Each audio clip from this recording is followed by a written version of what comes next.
ጤና ይስጥልን ወደ ተመልካቾቻችን የተለያዩ ዓለም አቀፋዊ ጉዳዮችን በጥልቀት የሚዳስሰው ኤንቢሲ ዓለም አቀፍ ተጀምሯል። ዛሬም እንደወትሮው ነጻነት ላቀውና ቢኒያም ካሴ አብረናችሁ ቆይታ እናደርጋለን። ከኛ ጋር ሆኑ። ነጽ እንዴት አለ? እንደምን አለ ቢኒ? ሁሉ ሰላም? ሁሉ መልካም አለን። እንግዲህ ዓለማችን ላይ በጣም በርካታ ጉዳዮች አሉ። ከሚድል ኢስት እስከ አውሮፓ ነው፣ እስከ ኤዥያ። የሰሜን ኮሪያ ጉዳይም ከሰሞኑ የደቡብ ኮሪያና የአሜሪካ ጦር ልምምድን ተከትሎ ይሄ ፍሪደም ሺልድ የሚባለው ወይንም ደግሞ የነጻነት ጋሻ በሚለው ልምምዳቸው ምክንያት በርካታ ባሊስቲክ ሚሳይሎችን ሰሜን ኮሪያ ያስወነጨፈችበት ከኤዥያ ፓሲፊክ ማንሳት ይችላል። የነ ሮድሪጎ ዱተርቴ አይሲሲ በቁጥጥር ስር አውሏቸዋል። እንግዲህ ማኒላ ዋና ከተማዋ ላይ ማለት ነው። ከሆንግ ኮንግ ሲመለሱ የሚበረቱበት አለ የማይበረቱበት አለ ወደሚለው እንደው የሚወስድ ነገር ነው። ከዛ ውጭ ደግሞ በዚህ በመካከለኛው ምስራቅ ሁቲዎች ጥቃትን ሰነዝር እንችላለን። በተለይም እስራኤል ከዚህ ወደ ጋዛ የሚገባው ሰብአዊ ድጋፍ ወይንም እርዳታ መቆም ተከትሎ ሁቲዎች ጥቃት መሰንዘራችንን ድጋሚ ልንመለስበት እንችላለን የሚሉ ሀሳቦች አሉ። ግሪንላንድ ላይ ምርጫ ነበረ። የአሜሪካ ፖለቲካ ታሪፉ ሌላ መልክ ይዟል። ዓለም ላይ እጅግ በርካታ ጉዳዮች እዚህ አፍሪካ ቀንድም የምናውቃቸው ብዙ ጉዳዮች አሉ። ነገር ግን እኛ በትልቁ አምብሬላ በትልቁ ምስል ነው የምንመለከተውና ከሩሲያና ዩክሬን ጦርነት ጋር የተገናኙ ጉዳዮች በተለይም የሳውዲ አረቢያው የተደረገው ስብሰባ በዩክሬንና በአሜሪካ ሰዎች መካከል በውጭ ጉዳዮች መካከልና በአንዳንድ የደህንነት ሰዎች መካከል የተደረገ ውይይት ነበረ በጅዳ። እሱ ትልቅ ጉዳይ ይዞ ወጥቷል። ከዚህ በኋላ ምንድነው የሚሆነው? ሩሲያ ምን አይነት አቋም ሊኖራት ይችላል? መግለጫዎች መጠበቅ ያስገድዳል። እሱ ትልቅ ነገር ነው። ዞሮ ዞሮ ግን የአውሮፓ ህብረትና የሰሜን አትላንቲክ የጦር ጥምረት ሀገራት ሩሲያ ማነች አሜሪካ በሌለችበት በፓሪስ ትልቅ ስብሰባ አድርገዋልና እነ ጃፓንና አውስትራሊያ ተሳትፈዋል። አሜሪካ የሌለችበት ነውና ምንድነው የሆነ ያለው እዚህ ዓለም ላይ የሚለውም ትልቅ ጉዳይ ነው። ነገር ግን ዛሬ የተወሰኑ ሀሳቦችን ዓለም ላይ ምን አለ የሚለውን እናንሳና ታሪካዊ ነገሮችን በተወሰነ እንትን ብለናቸው ወደ ዋናው በዚህ በምዕራብ ዓለምና በምስራቁ ዓለም መካከል አለ የምንለው ውጥረት አሁን እየጨመረ መጥቶ ድሮ ነበር። አሁን እሱ ድሮ እየተባለ ነው። በራሱ በምዕራቡ ዓለም መካከል ነው አሁን ሌላ ውጥረት እየተፈጠረ ያለው አይደል? በአሜሪካና አሜሪካ በሌለችበት ወገን በኩል አሁን ዩናይትድ ኪንግደም እና ፈረንሳይ በአንድ ወገን በተለያየ መረዳት ውስጥ ሆነው እንደገና አሜሪካም ደግሞ በሌላ ወገን ሆኖ አይደል እየቀጠሉ ያሉት። ይሄኛው ነገር ምን አይነት ነገሮችን ይዞ ሊመጣ ይችላል ወደፊት በተለይ በምዕራቡ ዓለም ተጽዕኖ ፈጣሪነት ላይ ዓለምን ምክንያቱም እነ ዶናልድ ትራምፕ አሁን ሆነም ቀረም አሜሪካን መልሰን ታላቅ እናረጋታለን በሚል መርህ የሚያከናውኑት ነገር ነው። ሄዶ አሁን ከሩሲያ ጋር ያለውን ነገርም በእንደዚህ አይነት ሁኔታ እንፈታለን እንዲሉ ያስገድዳቸውና ግን ይህንን በማድረግ ሂደት ውስጥ ደግሞ የአሜሪካ ኃያልነት ጥያቄ ምልክት ውስጥ አይገባም ወይ የሚለውን ነገር እንድታነሳ እንድትጠይቅ ያስገድዳል። ምክንያቱም በቀደሙት ጊዜያት ሌላ ኃያል የሚባሉ ሀገራት በህብረት ላይ የተመሰረተ ወይም በዓለም ላይ ተጽዕኖ ፈጣሪነታቸውን ባስጠበቀ መልኩ ነበረ ከፍ ያለ ደረጃ ላይ የደረሱት። ለምሳሌ እነ ዩናይትድ ኪንግደምን ያቸው ከዛ እነ ሩሲያን ያቸው። ይሄኛውን ፖይንት ያነሳው ለምንድን ነው? በሩሲያና በዩናይትድ ኪንግደም መካከል በሩሲያና በፈረንሳይ መካከል አለ የምንለው ታሪካዊ ቁርሾ አሁን ላይ ያለ እየተመለከትን ላለው ነገር እንትን ይሆን ወይ የሆነ መነሻ ይሆን ወይ የሚል ጥያቄም ስለሚነሳ ነው። እኔ ፐርሰናሊ ብሊቭ እነዛ ታሪካዊ ጉዳዮች ወይም እነዛ ታሪካዊ ውጥረቶች ለምሳሌ ያክል በዩናይትድ ኪንግደም እና በሩሲያ መካከል ሁለት ጊዜ ምናምን ገደማ ጦርነት ነበር አይደለ? በዚህ በአፍጋኒስታን ውስጥና በክራይሚያ ጦርነት ውስጥ እንደዚህ ማለት ሜጀር የሚባሉት አይ ቲንክ አሁን እንጂ እንዳልከው በተለያየ አጋጣሚ ላይ ሊኖር ይችላል። እና ይሄን አይነት አፍጋኒስታን ውስጥም ለምንድን ነው በጃዙር እንደመዋጋት የፈለጉት ብትል ተጽዕኖ የዩናይትድ ኪንግደም ያኔ አፍጋኒስታን ምናምን ህንድ ውስጥ የነበራት ያው ኮሎኒያል ስለነበረች በዛ አካባቢ ላይ ፍላጎቷን ለማስጠበቅ በመታደርገው እንቅስቃሴ ላይ ከሩሲያ ፍላጎት ጋር የመጋጨት ክራይሚያ ጦርነት ላይ ደግሞ የነበረው ጉዳይ ምንድነው ብለመለስ ስትል አሁን ክራይሚያ ማለት ሩሲያ የጠቀለለችው ጥቁር ባህር ላይ ያለ ኤሪያ ነውና ስለዚህ ያንን የክራይሚያን ጦርነት በራሱ እንዲያውም በእንትን እኮ በሩሲያ ናሬቲቭ በኩል ባለፈው እንዲያውም አለማየሁ ሲያነሳልን ነበር እንግዳችን ማለት እንዴት አድርገው የአንድ የሩሲያ ንጉስ ያንን ክራይሚያ የሚባለውን ግዛት ለዩክሬን በችሮታ መልክ ሰጥቶ እንደነበረ ምናምንና ከዛም ጋር ተያይዞ የክሪሚያው ጦርነት ዋነኛ የዩናይትድ ኪንግደምና የሩሲያ ውጥረት ማሳያ ነበርና ከፈረንሳይ ጋርም ያው በናፖሊዮን ያለን ባለፈው ስናነሳ እንደነበረው ናፖሊዮን ኢምፔሪያሊስት ነው፣ ተስፋፊ ኃይል ነው። እንግዲህ ፈረንሳይ የምትባለዋን ሀገር እንበል ያው ግዛቷን ለማስፋት በሚል ሪሶርሶችን ለማስፋት በሚል በሚያደርጉት መገዳደር ውስጥ ነው አይደል? ሶ አሁን ላይ ያለው ግን የግዛት ማስፋት አሁን እነዚህኞቹ ትርክቶች የሚመጡት ሄደው አሁን ላይ ፑቲን እያደረገ ያለው ግዛት ማስፋት ነው ወደሚል ድምዳሜ ላይ ለመሄድ ይመስለኛል።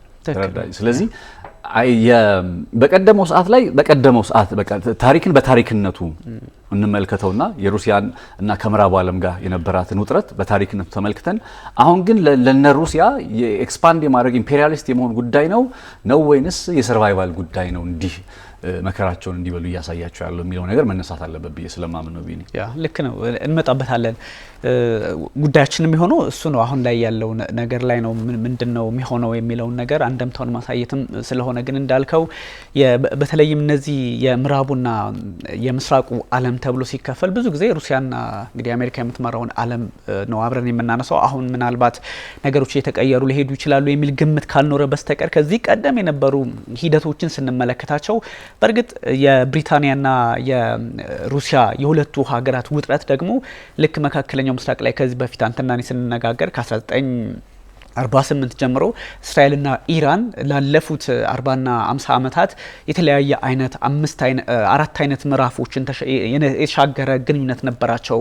ወዳጅም ጠላትም፣ ከዛ ደግሞ ግራ የሚያጋባ ሁኔታ ውስጥ የገቡበት አሁን ያሉበትና ምናልባት ደግሞ አምስተኛ ሌላ አይነት ነገር ይዘው ይመጣሉ እንደምንለው አይነት ግንኙነት ነው ያላቸው እነዚህ የምዕራቡ ዓለም በተለይ ብሪታንያና ታሪካዊ ጠላቶች ስንል ብዙ ጊዜ ኮሜንቶችም ላይ ጠላት ምንድነው ያለው ነገር ነገሩን የሚሉ ነገሮችን ስለምንመለከት ነውና የሩሲያና የብሪታንያ ወይም የዩናይትድ ኪንግደም ጉዳይ ልክ በዚህ ልክ በእስራኤልና በኢራን ልክ ወዳጅም ሆነው አንድ ላይ የሰሩ ከዛ ጠላትም ሆነው እርስ በርስ የተዋጉ በሚገርም ሁኔታ አንድ ላይ ሆነው እንኳን አንድ ላይ ቆመው እንኳን የናፖሊዮን ጦርነት ላይ አንድ ላይ ነበሩ። የመጀመሪያው የዓለም ጦርነት አንድ ላይ ነበሩ። የሁለተኛው የዓለም ጦርነት ላይም አንድ ላይ ነበሩ። እንደዛም ሆነው እርስ በርስ የሚሰላለሉበትን ነገር ነበራቸውና እጅግ አስቸጋሪ የሚባል ግንኙነት ያላቸው ሀገራት ናቸውና ከአሜሪካ ወደ አሜሪካና ወደ ሩሲያ ስትመጣ እኮ የአሜሪካና የሩሲያ እኮ በቃ አግባብ ያለው የሱፐር ፓወር ትግል ነው። በቃ በስፔስ ኤክስፕሎሬሽን፣ በኒውክሊየር ሴፍቲ፣ በነን ፕሮሊፌሬሽን አሳልፎ ባለመስጠት በተለያዩ በቴክኖሎጂና ተስማምተ ግሬት ፓወር ቢያንስ እንኳን እኮ የእንትን ሲኖርህ ምንድነው ኤምባሲ ሲኖርህ እኮ ግዝፈቱን እንኳን ትለካለህ አይደል? ግዝፈቱን ሞስኮ ላይ ያለው እንደ ዋሽንግተን ላይ ያለው በአቅምህ ልክ ነው። በቃ አንተ ለዛ ሀገር ኦፈር በምታደርገው ልክ ነውና ሀያል በቃ ያስማማሃል አይደል? ሁለት በቃ ሀያል ሀገር እንደዚህ የብሪታንያና ወደ ብሪታንያ ስትመጣ ግን የሩሲያ ታሪካዊ ሆኖ ይመጣል። የሀገርነት ጉዳያቸውም ረዘም ያለ እንደሆነ ቢታወቅም ይሄ ከ16ኛው ክፍለ ዘመን ጀምሮ ብዙ አይነት ሂደቶች ናቸውና እንዳልከው ሶስት ሜጀር ነገሮችን ማንሳት እንችላለን። አንደኛው የናፖሊዮን ጦርነት ላይ ነው። የናፖሊዮን ጦርነት አንድ ላይ ቆመዋል። እንደው የሆነ ትንሽ ብሪፍ ለማድረግ ነው እንጂ እንትን አንልም። የናፖሊዮን ጦርነት ላይ አንድ ላይ ነበሩ ብሪታንያና ሩሲያ። አንድ ላይ የሆኑበት ምክንያት የኮንቲኔንታል ሲስተም የሚባል ነገር አልነበረው። ናፖሊዮን ብሪታንያን እንዳትንቀሳቀስ፣ ብሪታንያ ኢኮኖሚካሊ እንዳታድግ፣ ራይቫል እንዳትሆን እዛው ጨፍልቆ የማስቀረት ኮንቲኔንታል ሲስተም የሚባል ነገር ነበረውና በ1805 አካባቢ ላይ በሱ ላይ በጥልቀት ሲሰራ ናፖሊዮን ከዛ እንግዲህ የፈረንሳይ መሪ ነበር። ፈረንሳይና ዩናይትድ ኪንግደም እንኳን ያ ስንት ነገር ያሳለፉ ሀገራት በዚህ ልክም ናቸውና ከዛ ይሄ ኮንቲኔንታል ሲስተም እዛው ጉሮሮዋን አንቆ ማስቀረት የሚለውን ነገር ወደ የሩሲያ በዛ ጊዜ ሳር አይ ቲንክ አጼዎቹ እንደምንለው አይነት ነገር መሰለኝ እና አሌክሳንደር የሚባሉት አልተመቻቸውም። ከዛ በሚስጥር ንግድ ይጀምራሉ ከብሪታንያ ሰዎች ጋርና አሌክሳንደር ዘ ፈርስት በዚህ መንገድ ሲንቀሳቀሱ ከዛ በግልጽ እንደምታውቀው ደግሞ 1810 ላይ ወጡ። የዚህ የኮንቲኔንታል ሲስተም የሚባለው አካሄድ የናፖሊዮን አልተመቸንም በሚል እና ሞስኮ በግልጽ ሲወጡና አሌክሳንደር ዘ ፈርስት ከወጡ በኋላ ነገሮች ተቀየሩ። 1812 ላይ እንደምታውቀው ናፖሊዮን ሩሲያን ወረረ። ከዛም በኋላ ሩሲያን ሲወር ድጋሚ ተገናኙ። ብሪታንያ እነ ስዊድን እንደ ኦስትሪያ የመሳሰሉ ሀገራት በጠቅላላው 6 ሆነው ናፖሊዮን ጋር ጦርነት ገጠሙ። ሁለት ሜጀር የሚባሉ ሽንፈት አጋጠሙ። ናፖሊዮን 15 ላይ ያው ኢምፓየሩን እስከማጣት እየደረሰበት ይሄኛው አንድ ላይ ቆመዋል ብለን በመናስብበት ወቅት እንኳን የተለያዩ ቴክኒካል የሆኑ ነገሮች እርስ በርስ ቼክ የሚደራረጉበት ነገር ነበራቸው። ከዛ እንዳልከው ቀደም አንተ እንዳነሳው የክራይሚያ ዋር ነው። የክራይሚያ ዋር በጣም ዲቴል ብዙ የቢዝነስ ብዙ የኢኮኖሚ ብዙ አሁን ላይ ኢምፓየርን ከማስፋት ጋር የተገናኙ ትልልቅ ሀሳቦችን ግምት ውስጥ የሚያስገባ ነው። በእርግጥ ሚድል ኢስትም ላይ የሚገናኝ ነገር አለ። ሩሲያ በወቅቱ ሚድል ኢስት ላይ ያሉ የኦቶማን ተርክሽ ግዛት ውስጥ ያሉ የክርስቲያኖችን ለመጠበቅ በሚል የጀመረችው ካምፔን ከዛ ደግሞ በተመሳይ እነ ፈረንሳይ ያው ፍልስጤም በነበረችበት ወቅት ማለት ነው ፍልስጤም ግዛቱ እስራኤል ባለችበትም አካባቢ የነበረውን ጊዜ የሚያስታውስ ነውና የካቶሊክን ለመጠበቅ በሚል ብቻ እነ ኦቶማን ኢምፓየር ብሪታንያና እነ ፈረንሳይ አንድ ላይ ሆኖ ሩሲያን ወጉ። ሩሲያ አንዳንዱ ቴክኒካሊ ተሸነፈ ይችላሉ፣ አንዳንዱ ተሸነፈ ይችላል፣ አንዳንዱ በምን ይላል። ዞሮ ዞሮ የፓሪስ ስምምነት ተደርጎ ከ1853 ምናምን እስከ ምናምን ባለው ጊዜ ይሄ አይነት ታሪክ አላቸውና ክራይሚያ ላይ ከኛም ያው ታሪካዊ ነገሩን ያነሳ ነው ስለሆነ የክራይሚያው ጦርነት ላይ የማይረሳው ነገር እሱ ነው። ሴባስቶፖል የሚባለው የጦር ግንባር አሁን ሴባስቶፖል የሚባለው ወደብ ያለበት አይደል?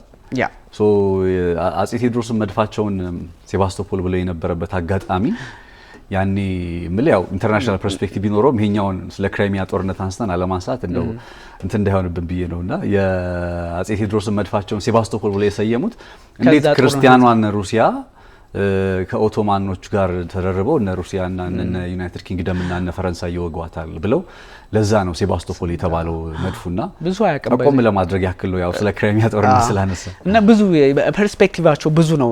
ያን የነበሩ ጦርነቶች ሃይማኖታዊም ናቸው። ኢኮኖሚካሊ እንደነ ሩሲያ ያሉ ሀገራት ግን እንደው ዝም ብለው በሃይማኖት ሰበብ ገብተው የሆነ እንትን ማለት ብቻ ሳይሆን ኢምፓየር ከማስፋት ካላቸው ታሪካዊ የበላይነት ከሱ አንጻር የሚሄድ ነው። እነ ፑቲንም ከዛ የነ ፑቲን ደግሞ ሃይማኖት የሚባል ነገር ብዙም ኮንሲደር ያረጋሉ ተብሎ ብዙ ሰው ሊያስብ ይችላል። ግን እነሱ ግንኙነታቸውን ከተመለከተ ከምንም አይደለም ከብሔራዊ ጥቅማቸው አጌንስት ዘ ዌስት የሆነ ኃይል ጋር ከቻይናም ጋር ከሳውዲ አረቢያም ከአረብ ኤሚሬቶችም ጋር ከኢትዮጵያም ጋር ከማንንም ጋር መስራት ነው የሚፈልጉትና ያን ያስመለክታልና የክራይሚያ ዋር እሱም ሩሲያ በእርግጥ የተሸነፈችበት ነው ተደርጎ የሚወሰደው በተናጠል የቆሙበት ነው። ግን ትልቁ ደግሞ እዚህ ግሬት ጌም የሚባለው አሁን የምናየው ግሬት ጌም ማለት አሁን የምናየው አይነት ነው። ማዕከላዊ ኤዥያን የመጠቅለል በተለይም ፐርሺያ የሚባለው ያኔ የኢራን እንግዲህ ኢራን አሁን ኤግዚስት ያደረገችበትና አካባቢው ላይ ያሉ የፐርሺያ አካባቢዎችንና የአፍጋኒስታንን በግልጽ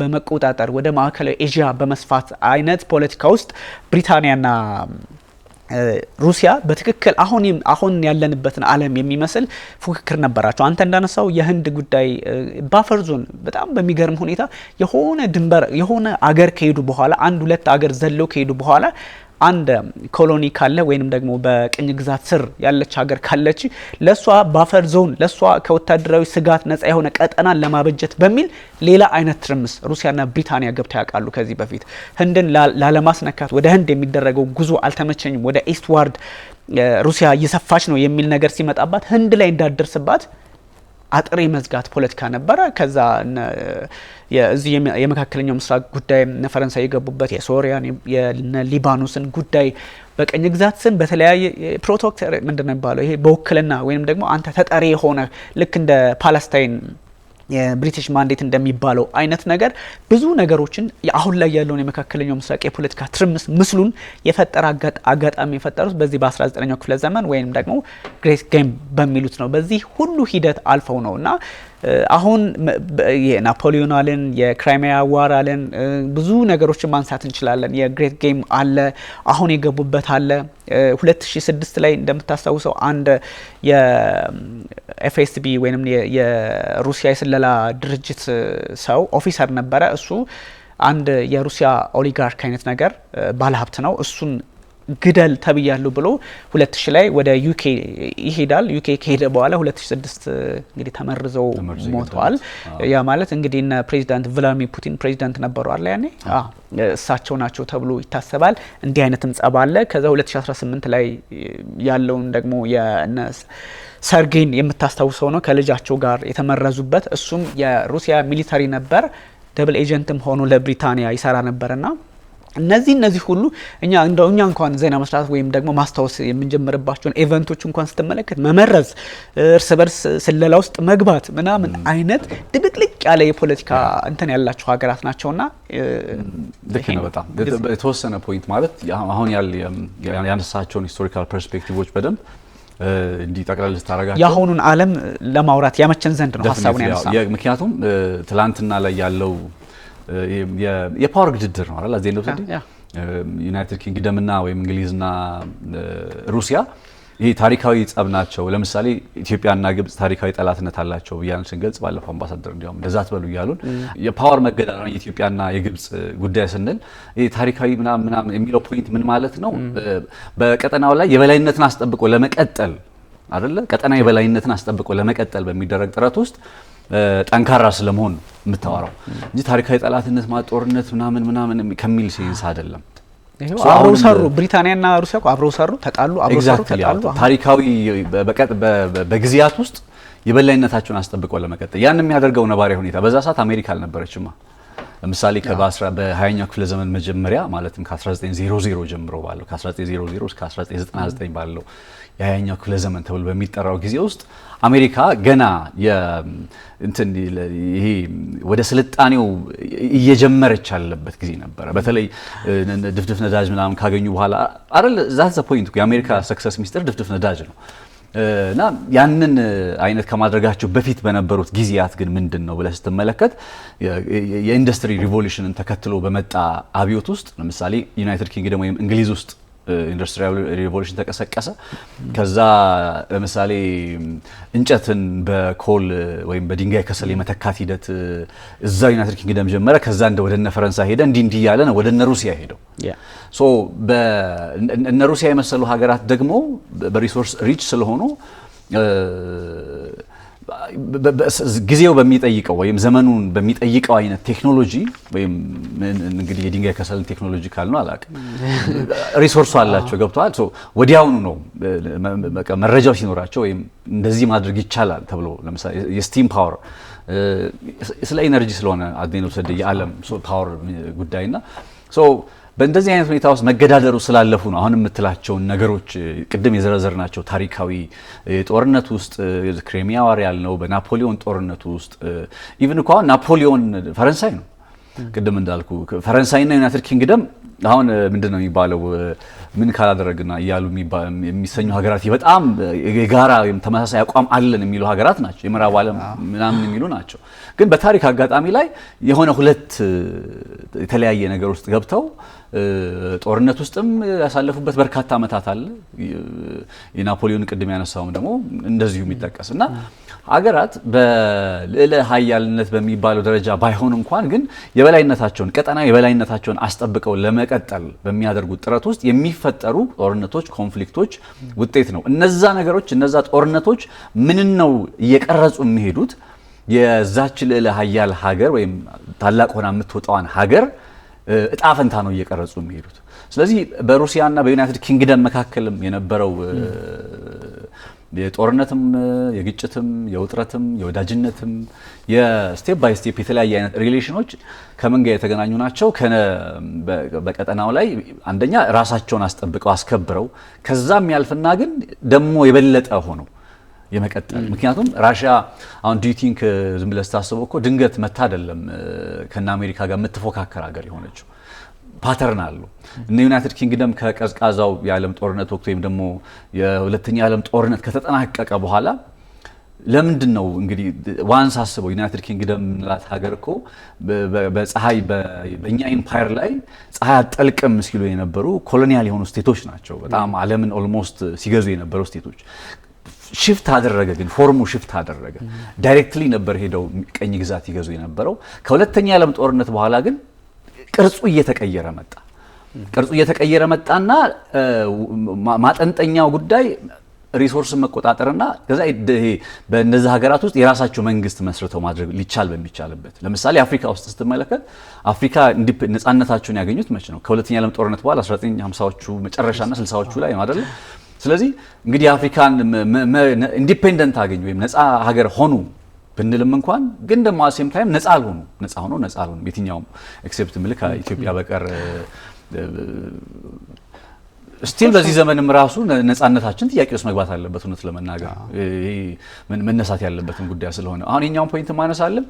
በዓለም ላይ ያሉ ሀገራት ኢትስ ኖርማል ይሄ ወዳጅነት ውስጥም ጠላትነት ውስጥም የመግባታቸው ጉዳይ ዘላቂ ወዳጅም ዘላቂ ጠላትም የለም አይደል የሚሉት።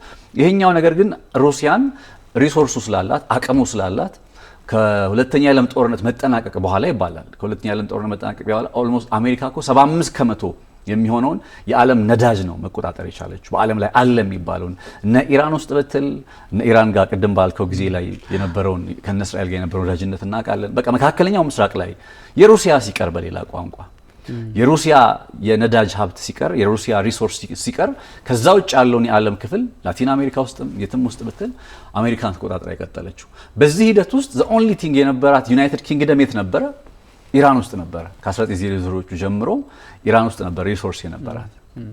ያ የኢራን ሪሶርሷ ግን በተለይ ከ1951 ላይ የሆነ እንትን የማን ነው ያን ጠቅላይ ሚኒስትር ሙሻይ ዶክተር ሞሳዲክ ኤግዛክትሊ እሱን ለማድረግ ሞክረው ለማስቀጠል ሞክረዋል። ግን 79 ላይ ነገሩ ተቀየረ። ሶ የብሪቴን ተጽዕኖ ፈጣሪነት አብሮ ከዓለም ላይ የመገርሰሱ የመጥፋቱ ምክንያት እሱ ዶክተሩ ነው እንትን ያላቸው ያስወጣቸው ቢፒን የብሪቲሽ ፔትሮሊየምን ከ48 50 አካባቢ መጣ ለ3 አመት የቆየ እስከ 53 የዶክተሩ ያስወጣቸው ከዛ በኋላ ሌላ ሰው አመጡና ሻህን አመጧቸው የቀድሞዎች ሻህን ካመጡ እስከ 79 ቀጠለ። ያ ሶ ለሌላ የፈለኩት የብሪቴኖች ዓለም ላይ ተጽዕኖ ፈጣሪነታቸው እንደ ሩሲያ መቀጠል ያልቻለበት ምክንያት ዜዶና ሪሶርስ አቅም የላቸው። ድሮ ቀኝ ገዝተው ነበረ አቅም የሰበሰቡት በዓለም ላይ የብሪቴንን ታላቅነት ፀሐይ አጠልቅም ሲሉ የነበረው ሪሶርስ ኖሯቸው ሳይሆን ቅኝ ግዛት ገዝተው ነበር ዓለምን። የቅኝ ግዛቱ ፎርም ከሁለተኛ የዓለም ጦርነት በኋላ ሲቀየር ግን ሩሲያ ሪሶርስ አላት። ዩናይትድ ኪንግደም ልትይዝ የምትችለው ሪሶርስ በአሜሪካ ተወሰደ። ሶ ዩናይትድ ኪንግደም በአሜሪካ ላይ ጥገኛ የመሆኗ ጉዳይ መጣ።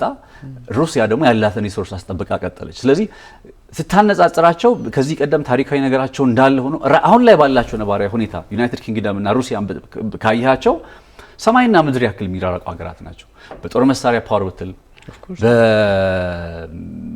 አሁን ለምሳሌ በኒውክሊየር ስንት ኒውክሊየር አላት የሚባል ዩናይትድ ኪንግደም እና 200 ምናምን ያለ እንግዲህ አስበው። ስለዚህ የሚገናኙ ሀገራት አይደሉም። በሩሲያ እስከ 6500 ይባላል። በቆዳ ስፋት አንፃር በሚሊታሪያቸው በሁሉም እንደው ኢኮኖሚያቸውን እንደው ጠለቅ ብዬ ስላልገባሁበት እንዲህ ብሎ መናገር ያው ትበልጣለች የብሪታንያ።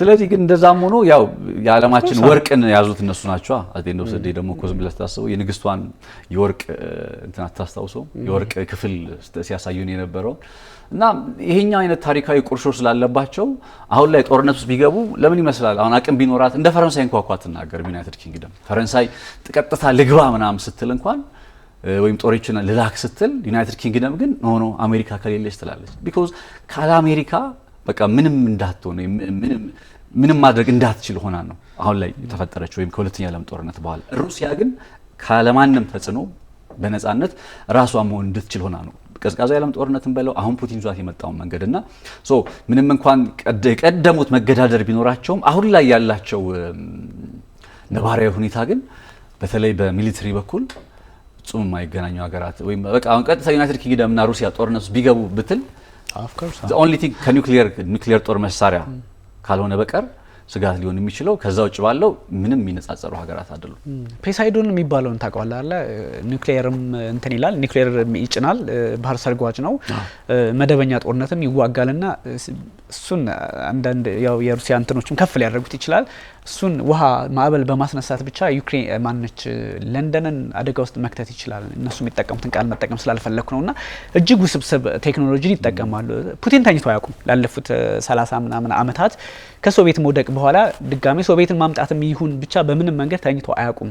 ኦብቪየስ እኮ ነው 21 ታይም ዞን ያላት ራሽያ ከዩናይትድ ኪንግደም ጋር ማወዳደር አይቻልም። ስንት እጥፍ ነው የምትበልጣት?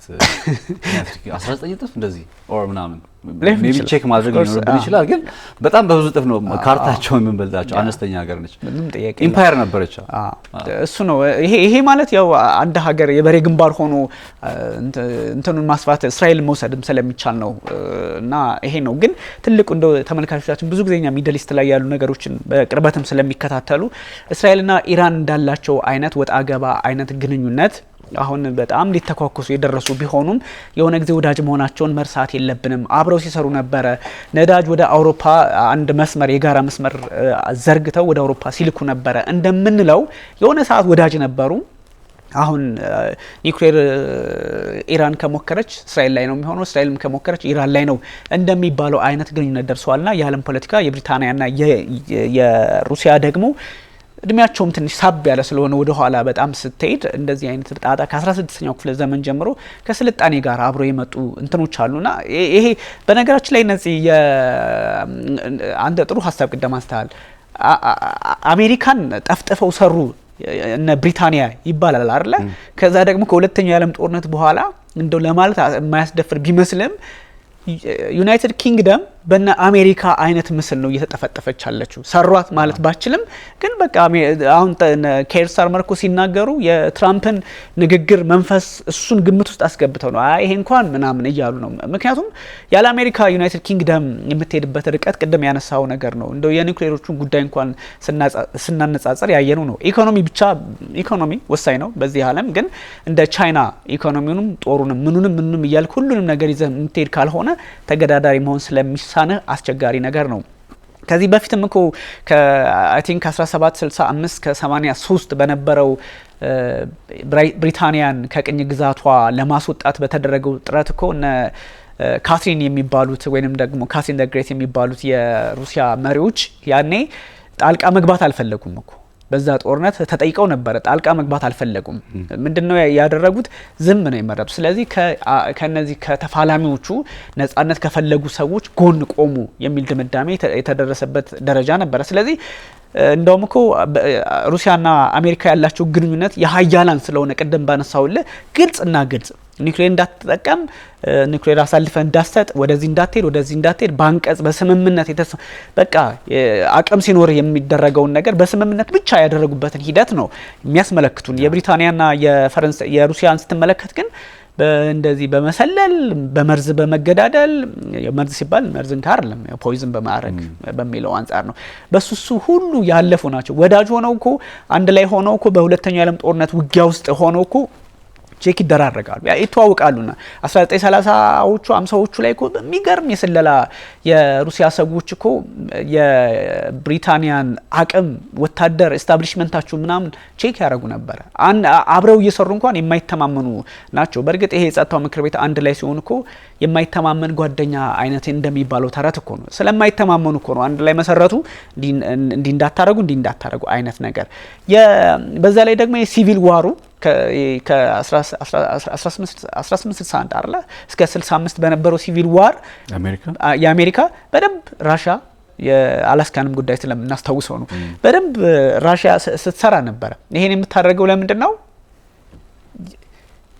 የዩኔኑ የነ አብርሃም ሊንከን የሰሜኑ ዩኒየን የሚባለው ህብረቱ የሰሜኑና የነዚህ ፌዴራሊስቶች ምናምን የሚባሉት የደቡቡ አለው አይደለ ለራሺያ ያኔ የሚያስፈልጉት የነ አብርሃም ሊንከን ነበር ዩኔኑ። ምክንያቱም የዓላማቸውን እና አብርሃም ሊንከን ሲደግፉ ታሪካዊ ጠላት የተባለችውን ዩናይትድ ኪንግደም ካውንተር ባላንስ ሊፈጥሩ የሚችሉት እና አብርሃም ሊንከን ናቸው ብለው ስላሰቡ ነው ያኔ የነበሩ። ስለዚህ እና አብርሃም ሊንከን መጡ፣ ግሬት አሜሪካ መጣች፣ እንዲህ እያለ የብሪታንያን ካውንተር ባላንስ ብቻ ሳይሆን ብሪታንያን በደንብ ደቁሳ የምትይዝ አሜሪካ ተፈጠረችና ይሄን ሁሉ ሂደት የመጡበት መንገድ ወደ አሁኑ ረሳኑ፣ ወደ አሁኑ ጦርነት፣ ወደ አሁኑ የዓለም ትሬንድ የሚያመጣ ነገር ነውና እኛ ጀስት ፐርስፔክቲቭን ለማሳየት ነውና ይሄን ሁሉ ስትመለከት መለስ ብሎ አንዳንድ እንግዶች ስንጋብዝ just they are playing with the history ታሪክ ላይ ነው ግን ታሪክ is not እንትኑ የለውም ግን እነዚህ አይነት ነገሮች ያሁንን የሩሲያና የዩናይትድ ኪንግደም አሁን ያለውን የነ ፈረንሳይና የነ ዩናይትድ ኪንግደም አንድ ላይ የመምሰል የመለያየትም የሚመስሉ ነገሮችን የመመልከትን አላማ ያመጣ ሆኖ ስላየነው ነውና ከሰሞኑ ያየናቸው ስብሰባዎች በሚገርም ሁኔታ ከዚህ በፊት ወደ ስብሰባዎች ከመጣታችን በፊት አንድ እንትን ላይ መሸጋገር ያልን አድርገው ከሁለተኛው ዓለም ጦርነት ወደዚህኛው አሁን ፕሬዘንት ታይም ወዳለንበት ምክንያቱም ሁለተኛው ዓለም ጦርነት ሲያልቅ ዓለም እንዴት ነው የሆነችው? ጦርነቱ አላለቀም እንበል በሌላ ቋንቋ። በአንደኛው ሳይድ በኩል ሬድ አርሚ ገባ፣ የሩሲያ ገባ። በዚህኛው በኩል የአሜሪካ መርን ዊንስተን ቸርችል የምዕራቡ ዓለም አላይድ ፓወርስ ገቡ። ጀርመን ለሁለት ተከፈለች አይደል? ጀርመንን በአንደኛው በኩል የበርሊን ምስራቁና ምዕራቡ። ስለዚህ ይሄ ነገር ነው እንግዲህ ሁለተኛው ዓለም ጦርነት ሲጠናቀቅ የተጠናቀቀው ጀርመንን በመክፈል ነው። በአንድ በኩል ዩናይትድ ኪንግደምና አሜሪካን ጨምሮ ልትላች አላይድ ፓወርስ ምክንያቱም እነሱ አንድ ላይ ናቸው አይደል? እነሱ በአንድ በኩል ምዕራብ ጀርመንን ያዙ፣ ምስራቅ ጀርመንን ደግሞ ሩሲያ ያዘች። ብቸኛው እንግዲህ የጀርመን መከፈል ነው። አሁን ከዚህኛው ታሪካዊ ክስተት 91 ላይ ስትሄድ ሲስማሙ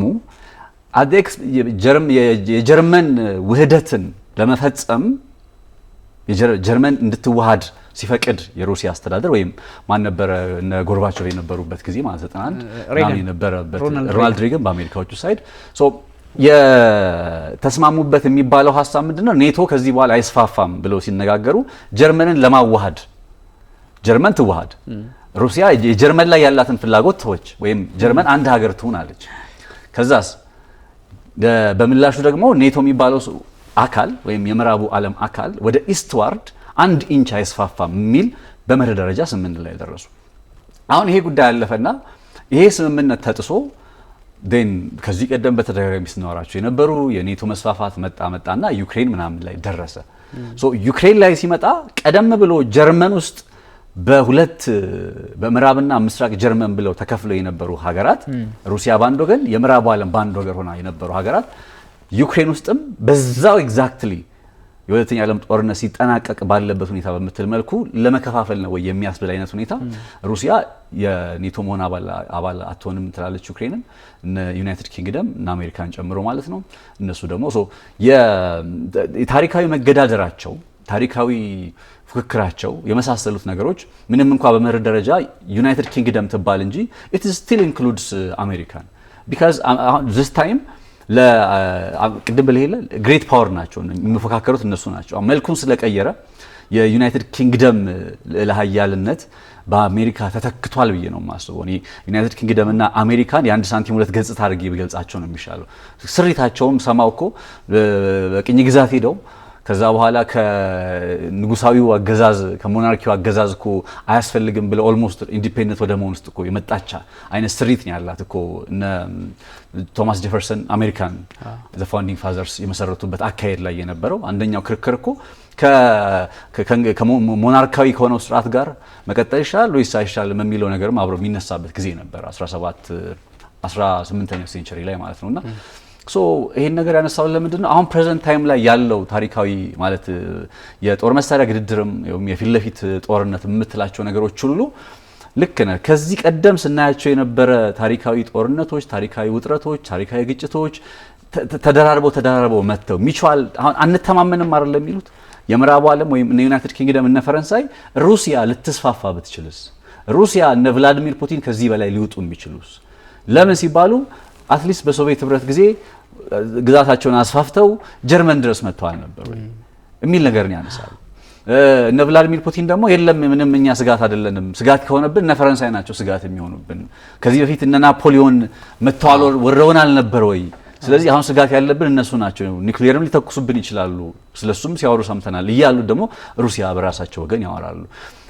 የቀደሙት አመታት አሁን ለዚህ ነው አንዳንዴ ከታሪካዊ ግድድር ውስጥ ወይም በቀጠና የበላይነትን ለማስጠበቅ በሚደረግ ታሪካዊ ግድድር ውስጥ ካለፍክ በጣም ኦፖርቹኒቲው ወይም በአንድ ክንፍ የሆነ በጋራ ሆነ ለመስራት በጋራ በትብብር ሆነ ለመስራት ያለው እድል በጣም ጠባብ ነው።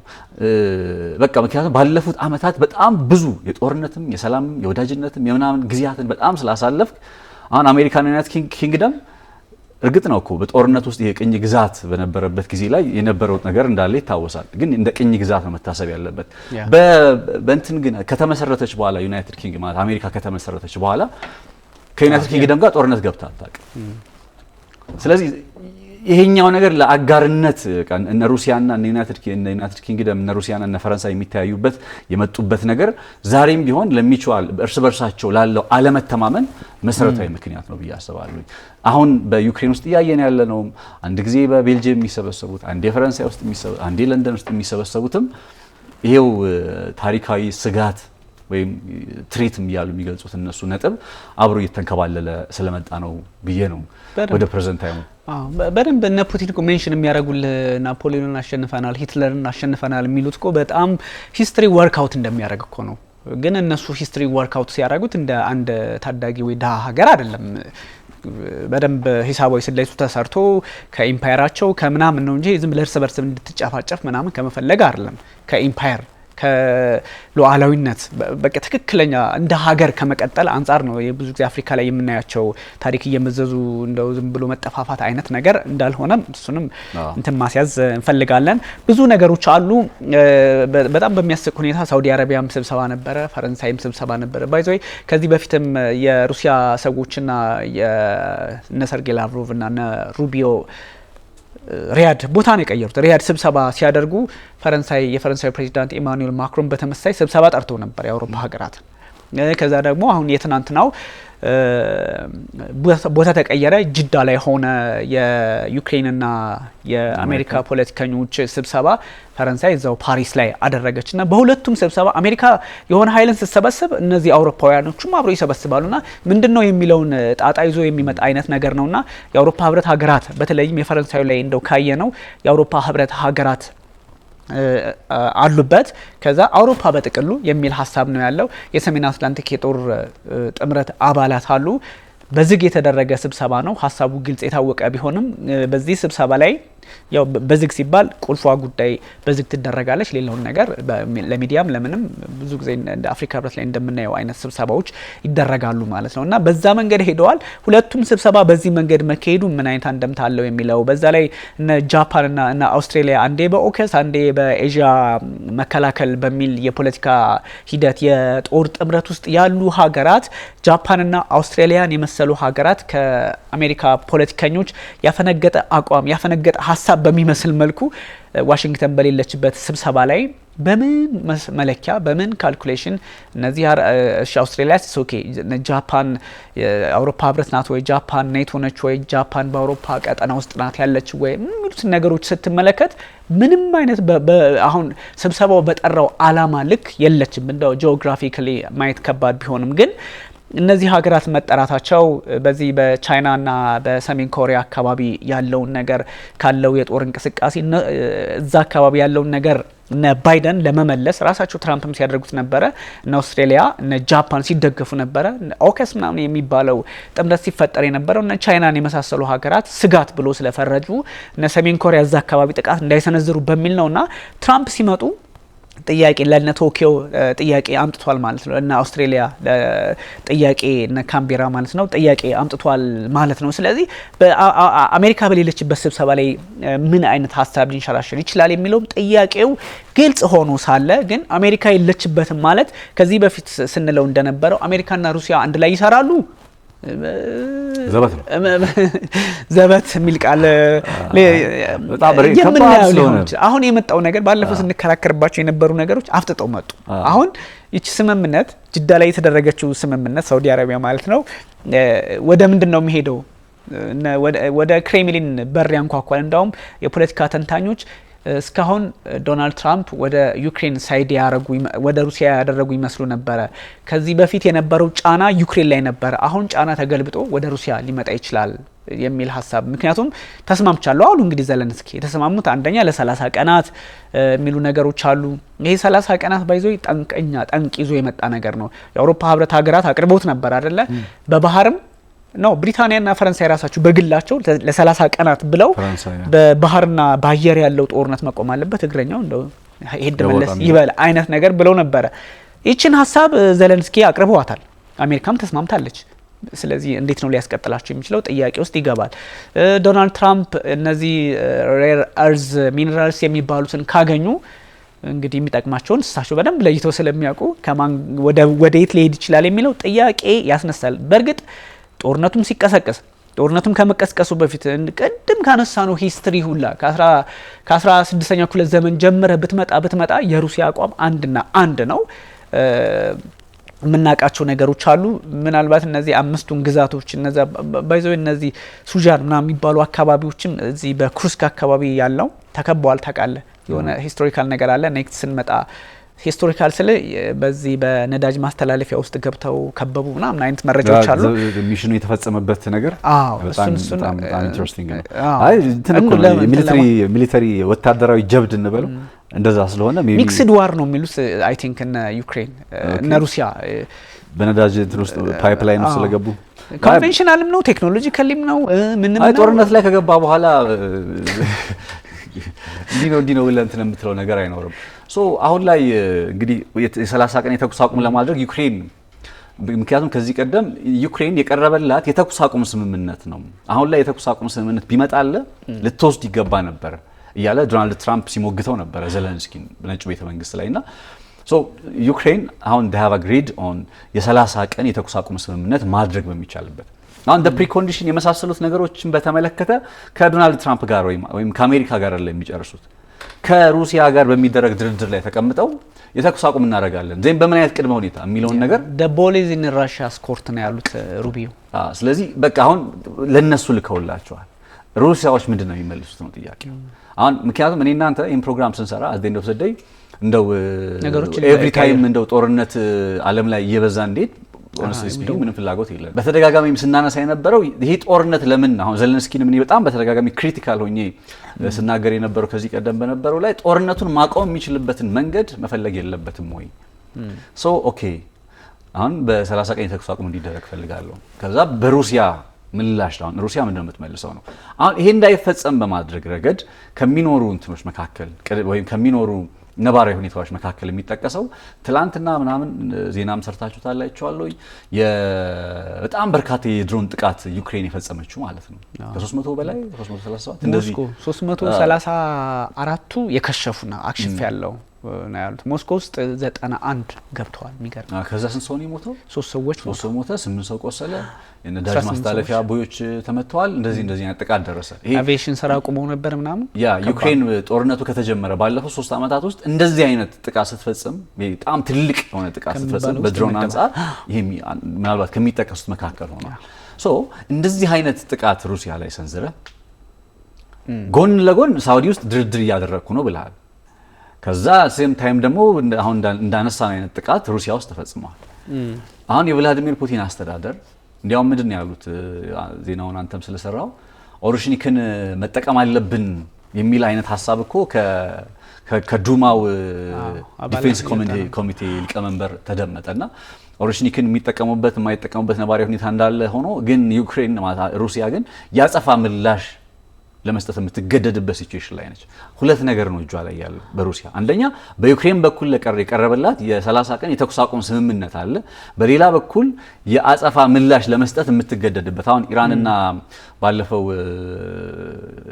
እስራኤል መተኳኮሱ ጉዳይ በተመለከተ ማለት ኤክስፔክት አደረጋለ ኢራን ስተኩስ እስራኤልም እንደምትተኩስ በቃ ኤክስፔክት የምታደርጋቸው ነገሮች አሉ። አሁን ዩክሬን ስተኩሳ ወይም እንደዚህ አይነት ጉዳት አድርሳ ምክንያቱም እስከ ሞስኮ ድረስ ማለት ጥልቅ እንግዲህ ዲፕ ሩሲያ ብቻ አይደለም ከዛም ያለፈ ነው። ሞስኮ 40 ኪሎ ሜትር ከክሬምሊን እኮ ነው እንግዲህ ይሄንን አይነት ጥቃት ተፈጽሞ እነ ቭላዲሚር ፑቲን አስተዳደር ዝም አይሉ። ስለዚህ ሁለት ነገር ነው እጃቸው ላይ ያለው የተኩስ አቁም ስምምነቱ ብቻ ሳይሆን የወታደራዊ ጥቃትን ማጸፋ ምላሽ ለመስጠት ሜቢ የሚገደዱበት ብዬ ማሰብ አይነት ሁኔታ ነው ያለው። ሶ ምንድነው ቀጣይ የሚያደርጉት የሚለው ነገር በጣም ይጠበቃል ማለት ነው በእነ ፑቲን ዘንድ። ሌላኛው የዚህ የአውሮፓ ሀገራቱ እንግዲህ በተቻለ መጠን አሁን ጃፓንንም ጠርተው እና አውስትራሊያንም ጠርተው የሚያደርጉት ጥረት አለ። የሆነ የጋራ ዲፌንስ እንዴት ነው መመስረት የምንችለው የሚለው ነገር አለ። ሌላኛው ወደ እንትና ኒውክሊየር ያ ኒውክሊየርንም ስለመጠቀም እንግዲህ ብቸኛዋ የአውሮፓ ህብረት አባል ሀገር ሆና የኒውክሊየር ጦር መሳሪያ ታጠቀችው ፈረንሳይ እነ ጀርመን እና ዩክሬን ለመሰሉ ሀገራት የኒውክሊየር ጦር መሳሪያ ለመጥመድ ወይም የደህንነት ዋስትናን በኒውክሊየር ጦር መሳሪያ ለማረጋገጥ ሐሳብ አቅርባለች በጠቅላይ ሚኒስትሯ በኩል የክርክር መድረኩ ተጀምሯል። ውጤቱ ምንም ሆነ ምን ያው ውሳኔው በማክሮ ላይ መሆኑ ባይካድም ግን የክርክር ሂደቱ መጀመሩ ተመሳሳይ ግንዛቤ ውስጥ እንዲመጡ ሀገራቱ ያስገድዳል። ለምንድነው እነ ጃፓን እና አውስትራሊያ የመጡት ብለህ ታስብ ደግሞ ከሚነሱ ነጥቦች መካከል ብዙ ፐርስፔክቲቮች ይኖራሉ። ኦብቪየስሊ ሰሜን ኮሪያ በዚህ ጦርነት ላይ በሩሲያ ዩክሬን ጦርነት ላይ ኢንቮልቭ እያደረገች ነው።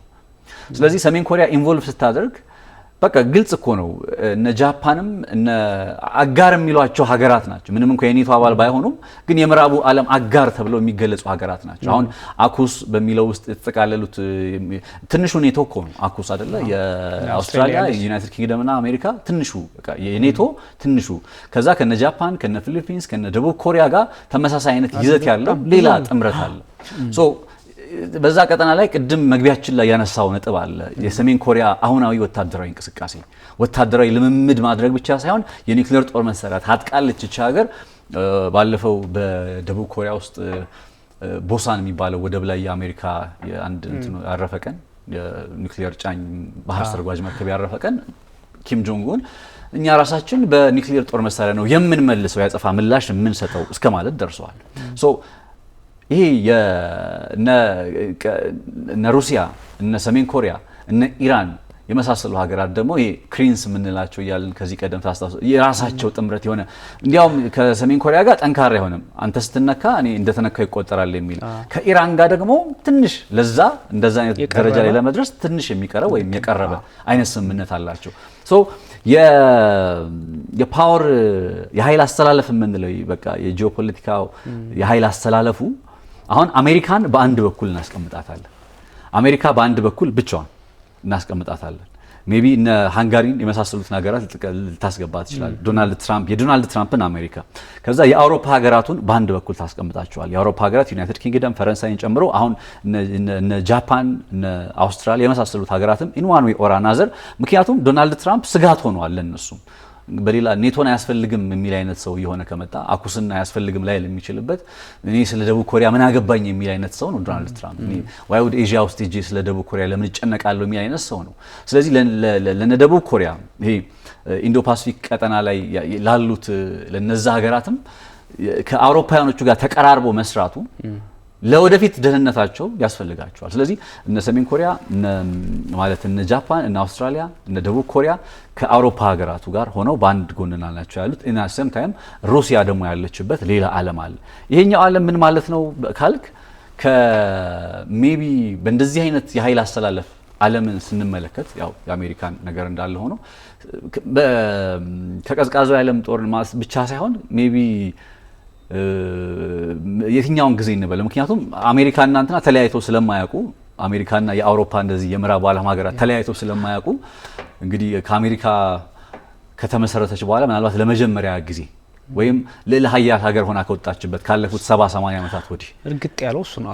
ላለፉት 70-80 ዓመታት ወዲህ ለመጀመሪያ ጊዜ በሶስት አይነት የኃይል አስተላለፎች አሉ ማለት ነው ብለን መግለጽ ወደምንችልበት ደረጃ እየመጣ እንደሆነ ያሳያል ብዬ አስባለሁ። ልክ ነው። ሶስት አይነት አስተላለፍ ይሄ ሶስት አይነት አስተላለፍ ምንድነው እንደ ኒውክሊየር ፊውዥን አይነት ነገር ሊፈጥር እንደሚችል ታያለና የአሜሪካ አካሄድ ብዙ ነገሮች እንደተቀየሩ ነትም ያሳያል። ከሁለተኛው ዓለም ጦርነት በኋላ ባለው ክሪቲካል የፖለቲካል ታይም ይሄ ቅጽበት እነ ኢማኑኤል ማክሮንም እና ኬር ስታርመርም አሁን አውሮፓ የሆነ የታሪክ ጥፋት ላይ ናት የሆነ መስቀለኛ መንገድ ላይ ናት ምናምን የሚሉበት መንገድም ከዚህ አንፃር ነው። አሜሪካ አጥር ላይ ሆነ የምትመለከትም አይነት እኮ ነገር ያለው ነው። ዶናልድ ትራምፕ አውሮፓን እየረገጡት ነው በሚገባ አንዴ በታሪፍ ይሉታል አንዴ ያስጨንቁታል። የሰሜን አትላንቲክ የጦር ጥምረትን በተመሳሳይ ያስጨንቁታል። አንዴ ገንዘብ አምጣ እዛው የአባሉን ግዛት ካልጠቀለልኩ 51ኛ ግዛት እነ ግሪንላንድ ካልመጣች ምናምን ምርጫ አድርጋለች። ባይዞ የግሪንላንድ እሱ በጣም ትልቅ እንደምታ ያለው ነገር ነው። ልንመጣበት እንችላለን። አሜሪካ ግሪንላንድን ለምን ትፈልጋለች ከሚለው አንፃር ጂኦፖለቲካሊ በጣም ምርጫው እንዴት ሆነ የሚደረግበት ውጤቱ ሊታወቅ ይችላል። የዶናልድ ትራምፕ አቋም አይነት ያላቸው ሰው ናቸው ሲመሩ የነበሩት እና ምንድነው የሚለውን ነገር በስፋት ልናየው እንችላለን። ኤኒዌይ እሱ ነገር አለና አሜሪካ ከዚህ በፊት ላለፉት እንደው በእርግጠኝነት መናገር የምንችለው ላለፉት 80 ዓመታት ራሷ በደንብ በቃ ስርዓት አስይዛ ስትመራው ለነበረችው ምዕራቡ ዓለም አንዳች ነገር እንደ አዲስ ነገር ልትመለከተው የምትችለው ነገር ነው ያስመለከቱ። ይሄ ከዚህ በፊት እነ ቻይና እነ ህንድ በተለይ ቱርክ የመሳሰሉ ሀገራት የሆነ መሀል ላይ ሆነው ግራም ቀኝም ያዩና ከዛ ወደ ተመቻቸው ጥፍ ብሎ ይገባሉ ወይም ደግሞ ሁሉንም ጋር አብረው ኢትዮጵያ ማላተ ፖሊሲ በርግጥ ሞር እንትን አንለውም እንጂ እንደሚሉት አይነት ነገር እያሰቡ ይሆን እንደ ዶናልድ ትራምፕ ልትችላለ። ምክንያቱም አውሮፓን እንደዚህ ያመሱት የሰሜን አትላንቲክ የጦር ጥምረትን ያመሱት ከዛ ዩክሬን ታይቶ በማይታወቅ ሁኔታ እንደ ጠላት ሆኖ በሚመስል መልኩ በዚህ ልክ ጫና ገብታ ነው ባይዘው ጅዳ ላይ ሄደው የተስማሙት። ከዛ የሆነ ስምምነት ላይ ሲያመጡ ደግሞ አንድ ነገር ይዘው ወደ ለሩሲያ ፖለቲከኞች ፑቲን ጋር ከሰሞኑ ስልክ ያወራሉ። ምናልባት በሰዓታት ወይ በቀናት ውስጥ ሊያወሩ የሚችሉበት እድል አለና ሲያወሩ ደግሞ አዲስ ነገር ሊፈጠር ይችላል። አይመለሱበትም። ይሄን ነገር የዘጉ ነው የሚመስለው። አሁን እንደውም እኮ ዘለንስኪ ድጋሚ ወደ ኦቫል ኦፊስ መጥተው ሊያወሩ ይችላሉ የሚል ፍንጭ ሰጥተዋል እንደዛ እንዳልተሰዳደቡ። ስለዚህ ትራምፕ አዲስ ነገር ይዞ መጥቷል ለአሜሪካ ፖለቲካ ሰው የተመቻቸው ጋር አብረው ሊሄዱ የሚችሉበት ከዚህ በፊት በተለመደው ትራዲሽናል የሆነው መንገድ አላዋጣንም ማዕቀብ ነው። እንግዲህ የአሜሪካ ፖለቲከኞች ከዚህ በፊት የምናውቃቸው ባይደን እንግዲህ በእኛ በደንብ እሳቸውን ማዕቀብ ነው እንዲህ ሲባል ማዕቀብ ነው፣ ሩሲያ ስትባል ማዕቀብ ነው፣ ኢራን ሲባል ማዕቀብ ነው። ትራምፕም ይሄን ይከተላሉ። ትራንዛክሽናል እስከሆኑ ድረስ ማዕቀብ እንደሚያዋጣቸው ይገባቸዋል። ግን ማዕቀብ ደግሞ አሁን ባለው ሁኔታ የማይሰራበትን እድል የፈጠሩ ሀገራትን መመልከት ተጀምሯል። ዓለም ላይ ሩሲያ ላይ 20 ሺህ ማዕቀብ አውሮፓ ህብረት ጥሎባት ከዚህ በኋላ ማዕቀብ ሊጥል ቢል እንደማያዋጣ ያውቃል። ስለዚህ ፒስኪፐር ምናምን ብሎ ማመስ ጀመረ። እንዲህ ለውጥ ያስፈልጋል ብለው እንደሚያስቡ መሪ ዶናልድ ትራምፕ አሁን የመጡበት አካሄድ ከዚህ በፊት ከነበረው እንደው ከማን ጋር ሊሄድ የሚለውን እያጠሩ ያሉበትን ጊዜ አግኝተዋል። ለዛም እኮ ነው እስከ 50 በመቶ ቀረጥ ጥላሉ የሚሉ ሰው ከዛ 50 በመቶ ይሉና ነገሩን ወደ ታች ዝቅ ያደርጉታል። እስከ 100ም ቻይና ላይ ሲሉ ነበር። እስካሁን እስከ 25 በመቶ ነው የምናውቀው።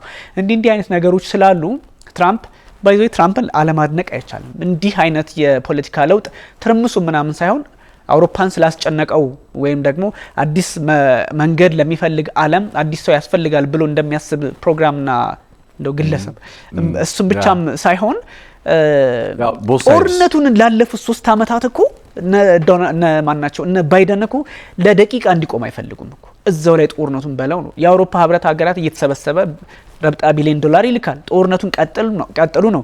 ትራምፕ በምንም ኮስት ይሁን በማንም ዋጋ አስከፍለውም ይሁን ጦርነት መቆም አለበት በሚል ለዛውም ከአሜሪካ ለዛውም ከምዕራቡ ዓለም ከአሜሪካ መውጣቱ ትራምፕ ይሄ በጣም ትልቅ ሙቭ ነው። ነገ ከነገ ወዲያ ምን ያመጡ ይችላሉ? ነገ ከነገ ወዲያ ከምን ጥቅም አንጻር ነው ተኩስ አቁሙን የፈለጉት? የሬር አርዝ ሚነራልስ የሚባሉት ነገር ከተሳኩ በኋላስ ከሩሲያ ጋር ምን አይነት ግንኙነት ይኖራቸዋል? ምን ነው ከዚህ በፊት እኮ የ2022 ላይ እኮ ጦርነቱ ሲቀሰቀስ ባይደን አሁን ሩሲያ የወሰደቻቸውን ግዛቶች ወስደው ከዩክሬን ልማት እያለሙ ስራ እየሰሩ እነዚህ ማቴሪያሎች እየወሰዱ ሰው ሳይሞት ሳይፈናቀል ቢኖር እኮ ይሻላል ትላለ። አሁን ሁሉንም ነገር ነው የምታጠው። ሀብትንም አተ ወደፊት የሚኖረንም መደራደሪያ ነገር አተ ሩሲያ አይታሰብም የሚል አቋም ወስዳ በእነዚህ በ5 ግዛቶች ክራይሚያን ጨምሮ ሌሎች ግዛቶችም ገብታለች። 5ኛ ከዛሬ 1 ሳምንት ወይ 2 ሳምንት በፊት እነዚህ ነገሮች ስትመለከት ትራምፕ በቃ ትክክለኛው መንገድ ተኩስ አቁም መልካም ነገር ነው። ተኩስ መቆም አለበት፣ ሰው መሞት የለበትም ነው።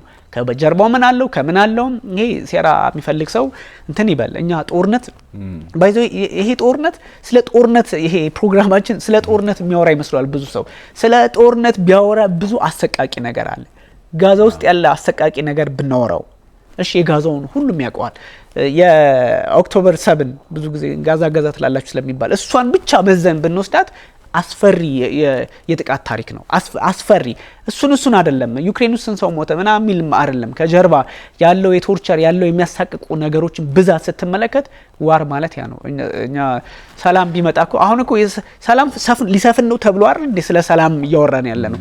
ኤኒቲንግ ከጦርነት ጋር የተገናኙ ሀሳቦች ብዙ ጊዜ የውጭ ጉዳዮች ሲነሱ ጦርነት ይባላል። እንትን ነው የጂኦፖለቲካ አሰላለፍ ጂኦፖለቲካ ማለት ጂኦግራፊካል ፖለቲካዊ ሁኔታዎች ነው የምናወራው።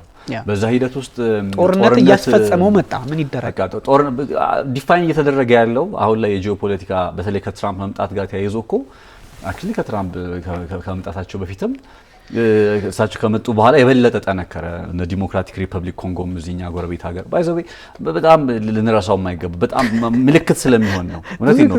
ይሄ ትራምፕ ከመጣ በኋላ ዲአርሲ ለምንድን ነው ይሄን ያክል አመት ማለት ማነው ሩዋንዳ ተነስታ ዲአርሲ ነው ወረረችው?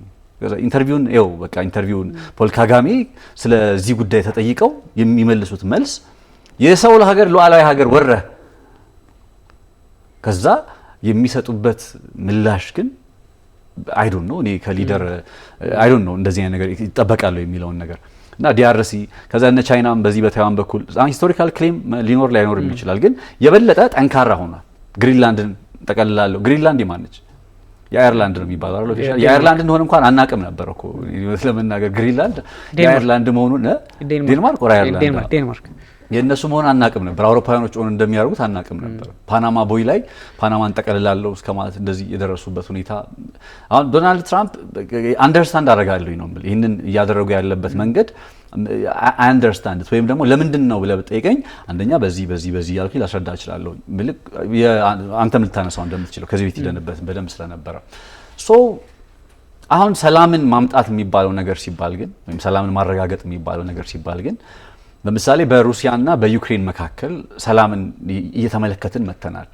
አሴም ታይም ደግሞ በሩሲያና በዩክሬን መካከል ሰላሙ እየሰፈነ ሲመጣ አት ዘ ኤክስፔንስ ኦፍ ዋት ሌላ ምን እየታጣ ስትል የአሜሪካ የረጅም ጊዜ አጋር የሚባሉ ሀገራት እያኮረፉ የአሜሪካ የረጅም ጊዜ ተባባሪ የሚባሉ ለዓላማዋ ደግፈዋት ኢራቅ ውስጥ ልግባ ስትል አሜሪካን ደግፋ ዩናይትድ ኪንግደም የገባችዋ እያኮረፈች ገብቷል። የደህንነት ዋስትና ስጋት እየገባት እነ ካናዳ ከአሜሪካ ጎረቤት ሆነው ወታደራዊ አቅም የሌላቸው ወታደራዊ ሌላ ሀያል ሀገር ስር ሆነን የምን ወታደር ነው የሚያስፈልገን የሚሉ ሀገራት ዚስ ማች አሜሪካን ትረስት የሚያደርጉ ሀገራት ዛሬ በአሜሪካ በትር እየቀመሱ ያለበት ሁኔታ ጉዳዩን በይሄኛው ነገር ሄዶ ወደ ምን ሊያመጣ ይችላል የሚለውን ነገር ወደፊት የምናየው ይሆናል። አሁን ደግሞ ኢትስ early አሁን በአውሮፓና ቅርጹ አለ ተቀምጧል። በቃ የሆነ አይነት ቅርጽ ተመልክተናል። ቅድም እንዳነሳ 3 ቅርጽ ግን በቃ ስንጥቅ ብሎ ለይቶላቸዋል ወይም ወደሚያስብል ነገር ውስጥ ግን አያስኬድም። ጀስት ስኬለተኑ ግን እየተቀመጠ ይገኛል። ማን በማን አስተላለፍ ውስጥ ይገባል የሚለውን ነገር ወደፊት የምናየው እንዳለ ሆኖ ማለት ነውና ትራምፕ ግን በዚህ አካሄዳቸው መጀመሪያ ስገባ እንዳልኩ የአሜሪካን ልዕለ ሀያልነት አስጠብቀው ነው የሚቀጥሉት ነው ወይንስ የአሜሪካን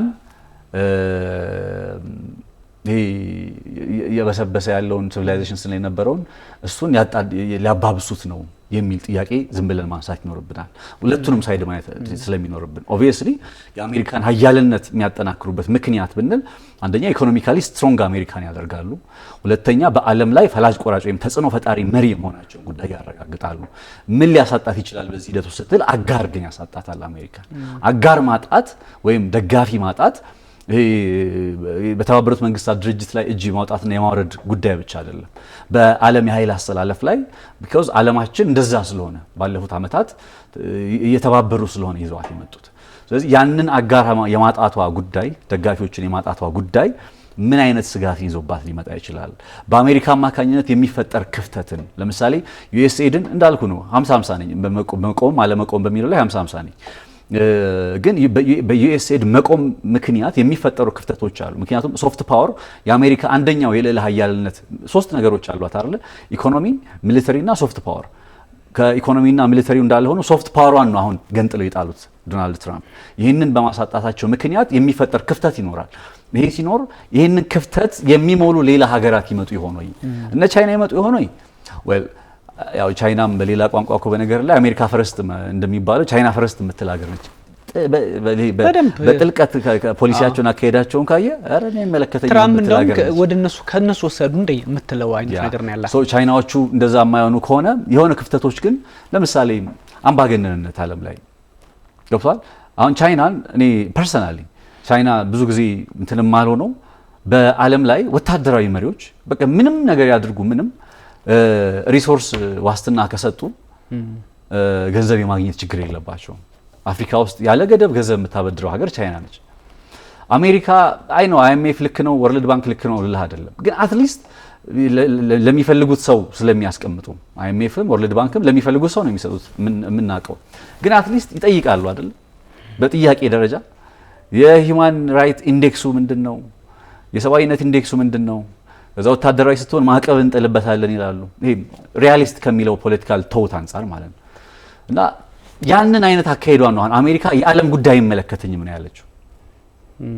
ይሄ የአሜሪካ የዓለም ጉዳይ አይመለከተኝም ማለት እንዳልኩ ነው። በጣም ለራሷ የሚጠቅማት ብዙ ነገሮች አሉ። አሴም ታይም ደግሞ በዓለም ላይ አናርኪዝም ህግ በቃ ዲሞክራቲክ ሪፐብሊክ ኮንጎና ሩዋንዳን የዚህ ማሳያ አድርጌ ነው የማቀርባቸው። አይ ነው ከዛ በፊት ውጥረቱ ነበረ። አሁን ላይ የመጣበት ታይም ሌላው ሀገር ተነስቶ የሆነን ሀገር ልውረር ብሎ ቢነሳ በቃ ኤኒዌር ጦርነት ሊፈጠር ይችላል። ድሮ አሜሪካ ጦርነት እንዳይፈጠር የሆነ ነገሮችን ታደርግ ነበር። ጦርነት የምትፈጥራቸውም እንዳሉ ሆነ።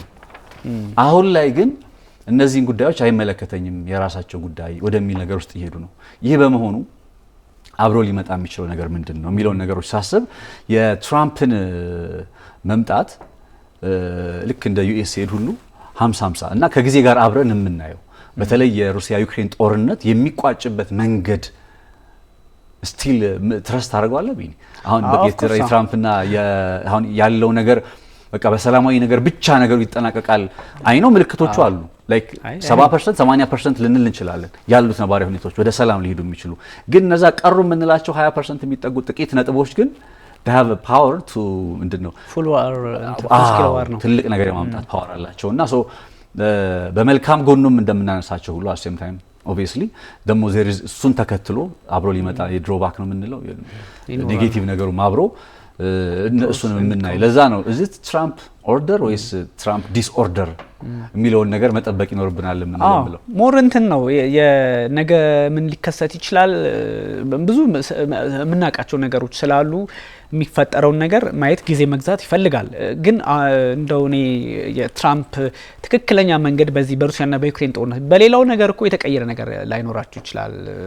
ማጋ ሲሉ ዝም ብለው እንደው አሜሪካ ባይዘው እንደነ ቤጂንግ ማሰብ ነው የጀመሩት ዶናልድ ትራምፕ ወደ ራሳቸው በደንብ ነው የሚመለከቱት። ከዛ የራሳቸውን ነገር ለማስከበር ደግሞ አይደለም እዛ አትላንቲክን ተሻግረው ሩሲያ መግባት ቀርቶ የትም ቀጠና አፍሪካ ቀንድ መተው ምንም ማድረግ የሚችሉበትን እድል ይፈጥራሉ። ግን ትራምፕ እንደው ላለፉት 3 አመታት አንድም ቀን ስለ ሰላም ያልሰበከ አንድም ቀን ተሳስቶ ሩሲያ ተሸነፍ ሩሲያ እንዲቱን ሩሲያ የሆነ የምጠይቃቸው ጥያቄዎች ተዳፍኖ ተኩስ ይቁም የሚል ሀሳብ አንስተው ካልሆነ ዋጋ ከፍላችሁም ቢሆን ተኩስ ይቁም የሚል መሪ ላለፉት 3 አመታት ስላላየን አሜሪካማ አይታሰብም። ኮንግረስ ውስጥ እነ ማናቸውና ፔሎሲ ናንሲ ፔሎሲ አፈጉባኤ በነበሩበት ጊዜ ዘለንስኪ በቪዲዮ ሲመጡ ተነስተው እንባ እየተናነቃቸው ጀግናው ያ ሁላ ጭብጨባ ምንድነው? ድራማ ነው። ቡንዴስታጉ ሄዱ ግማሹ ተቃውሞ እዚህ ጀርመን ግማሹ ጎበዝ ብሎት እንዲ ዘለንስኪ ያላካለሉት በየሄዱበት ሁሉ ጨበጨብላቸው ነበረ። ጦርነትን ሲደግፍ የነበረ መሪ ነው የነበረው ከዚህ በፊት ባይደንን ጨምሮ ከዛ የአውሮፓ አሁን ያሉትም እነ ማክሮን ያስቀጥሉታል በዚህ መንገድ። ግን ትራምፕ አትሊስት ተኩስ አቁም በምንም መለኪያ በማንም ኤክስፓንሲዮን ተኩስ አቁም የሚለው ነገር ማምጣታቸው ትልቅ ሙቭ ነው በአሜሪካ ፖለቲካ ነው። ይሄ ግን በዲሞክራሲ ምናምን ከዚህ በፊትም ተጣልተን እናውቃለን። ውጭ ላይ ነው በርግጥ በሐሳብ እሱ ላይ ስንወያይ በዲሞክራሲ ስም እነ አይኤምኤፍ እነ ወርልድ ባንክ አናወራውም የምናውቀው ነገር ስለሆነ። ግን ሁሉም በጥቅሙ ነው። እና አሜሪካ አሁን ሳውዲ አረቢያን ጋር እኮ ይሰራሉ እነ ግብጽ ጋር እኮ ይሰራሉ። በአለም የሰዎች ይሄ በስቅላት በምናምን የአፍሪካ ወታደራዊ መሪዎች አንፃር እኮ እነግራለሁ እመጣለሁ በእንትን አንፃር በዚህ በግድያ በምናምን ስትመለከት እኮ ህጋዊ ቅጣት በማስተላለፍ ያው በማስገደል ምናምን በሚለው ነገር በሂውማን ራይትስ ዋች እኮ በኢንዴክሱ እኮ ቁጥራቸው አንደኛ ሁለተኛ አንደኛ እንደው ግፋ ቢል ሶስተኛ ቢሆኑ ነው። እነሱ ጋር እኮ የአሜሪካ ፖለቲከኞች ትራምፕም ከዛ በፊት ሲሰሩ ነበር፣ አሁንም ይሰራሉ፣ ባይደንም ይሰራሉ። ከጥቅማቸው አንፃር ነው። ቻይና መታ እዚህ ዴሞክራቲክ ሪፐብሊክ ኮንጎ ወይ ምንም የምታደርገው ከጥቅሙ አንፃር እንደምትመጣው ሁሉ የአሜሪካ ፖለቲከኞችም ከጥቅም አንፃር ነው። ሰሜን ኮሪያ እኮ ምርጥ ዲክታተር ናቸው ይታወቃሉ እኮ የኪም ቤተሰብ እኮ ከአያት እስከ የልጅ ልጅ አሉ ይታወቃሉ እኮ ልክ እንደ ሰሜን ኮሪያ አብረው ቢሰሩ ምርጫ ባያደርጉ they don't care አብረው ይሰራሉ። ምርጫ ባይደረግ የኪም ስርወ መንግስት እያሉ ሳውዲ አረቢያ በስርወ መንግስት እኮ በለው የነ አልሳውድ አብረው ይሰራሉ እና ሁሉም ከጥቅሙ አንፃር ነው። ቤጂንግም ዋሽንግተንም እኔ የተለየ ነገር የላቸውም ከዛ አንፃር የአፍሪካው አፍሪካ ያ እና ሜቢ የመጨረሻ ሀሳብ ላደርግ የምችለው የቅድም አሁን 3 ሳይዶች አሉ ምናምን አለ ከሁለተኛ የዓለም ጦርነት በፊት ላይክ ከተጀመረም በኋላ አሜሪካ ጦርነቱን ለመቀላቀል ረጅም ሰዓት ፈጅቶባታል። መጨረሻ አቧራ ፉፍ ብላ ገባሽ እኮ የምትባለው። ስለዚህ ላይክ አሁን እንግዲህ 3 ነገሮች አሉ ካለን የሆነ ነገር ቢመጣ ወደፊት የአሜሪካ ፖዚሽን እንደው ራስዋን ባለቀው ላይ መቀጠል አግልላ ምክንያቱም ራስዋን አግልላ because ጦርነቱ they make great አድርጓቸዋል። ጦርነቱ ላይ መጨረሻ ላይ ኢንቮልቭ ማድረጋቸው ረድቷቸዋል፣ ጠቅሟቸዋል አሜሪካዎች በተለይ ሁለተኛ የዓለም ጦርነት ላይ እና አንደኛው የዓለም ጦርነት ላይ 1917 ሲያልቅ እኮ ነው የገቡት። እንደዚህ አይነት እንትን አላቸው የአሜሪካ አካሄድ እና አሁን ላይ እነ ዶናልድ ትራምፕ ዝም ብሎ የእንትን ሐሳብ የቢሆን ሐሳብ የለም እንደው ራሳቸውን ከዚህኛው ከአውሮፓ ጋር ካለው ህብረት እያገለሉ የመጡት በራሳቸው መንገድ ደህንነታቸውን አስጠብቁ እያሉ የሚገኙት ከዛ በኋላ እንደዚህ ቆመው ተመልክተው እንደን ሰዓቱ ሲደርስ ለመግባት ነው ወይ? ምክንያቱም የሶስተኛ ዓለም ጦርነት ስጋት አለ በሚለው ላይ እንስማማለን።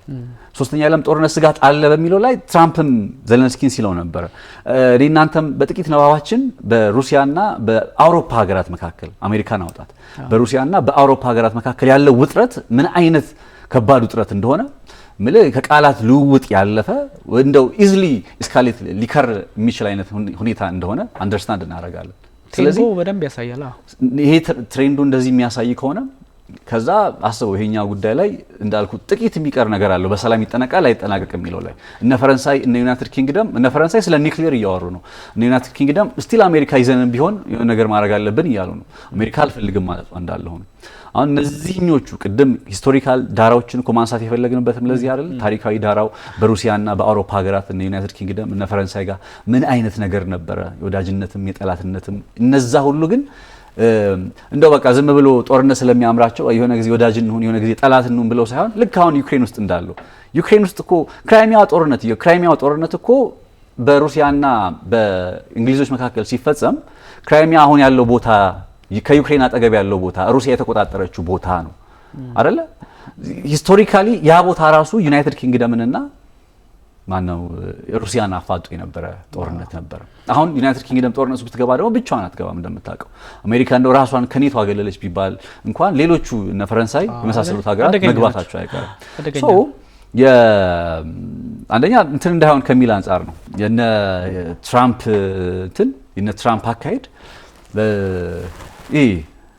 50-50 አድርገን እንድንሄድ ስለፈለኩኝ ኦፍ ኮርስ ከጥቅማቸው አንፃር ነው። ከማንንም ጋር ሊጣሉ ይችላሉ አይደለም ሩሲያ ጋር ከብሪታንያም ጋር የሚጣሉበትን ድል እየፈጠሩ ነው የሚገኙት ዶናልድ ትራምፕ ከጥቅማቸው አንፃር ነው ከሚለው ነው። እና እንዳልከው ይሄ 50-50 ለማለት አስቸጋሪ ነው። የሆነች ሞመንት ዜሮ ልታስገባው ስለምትችል ማለት ነው አስቸጋሪ ነው። በዛ ላይ አውሮፓ ጠንክሯልና ምን ሊፈጠር ይችላል የሚለውም አስኪ ነው። ኤኒዌይ በቀዳሚው ፕሮግራማችንን በደንብ እንመለስበታለን። ለዛሬው በጣም አመሰግናለሁ። ውድ ተመልካቾቻችን ስተከታተሉት የነበረው ኤንቢሲ ዓለም አቀፍ ነው። የዓለም የፖለቲካ አስተላለፍ በአሁኑ ሰዓት ምን ይመስላል? በተለይም ዶናልድ ትራምፕ ይዘውት የመጡት ነገር የጅዳው የአሜሪካና የዩክሬን ፖለቲከኞች ሀሳብ ምን ይመስላል የሚለውን እንዲሁም ከሩሲያ ምን ይጠበቃል የሚሉ ጉዳዮችን በስፋት አንስተናል።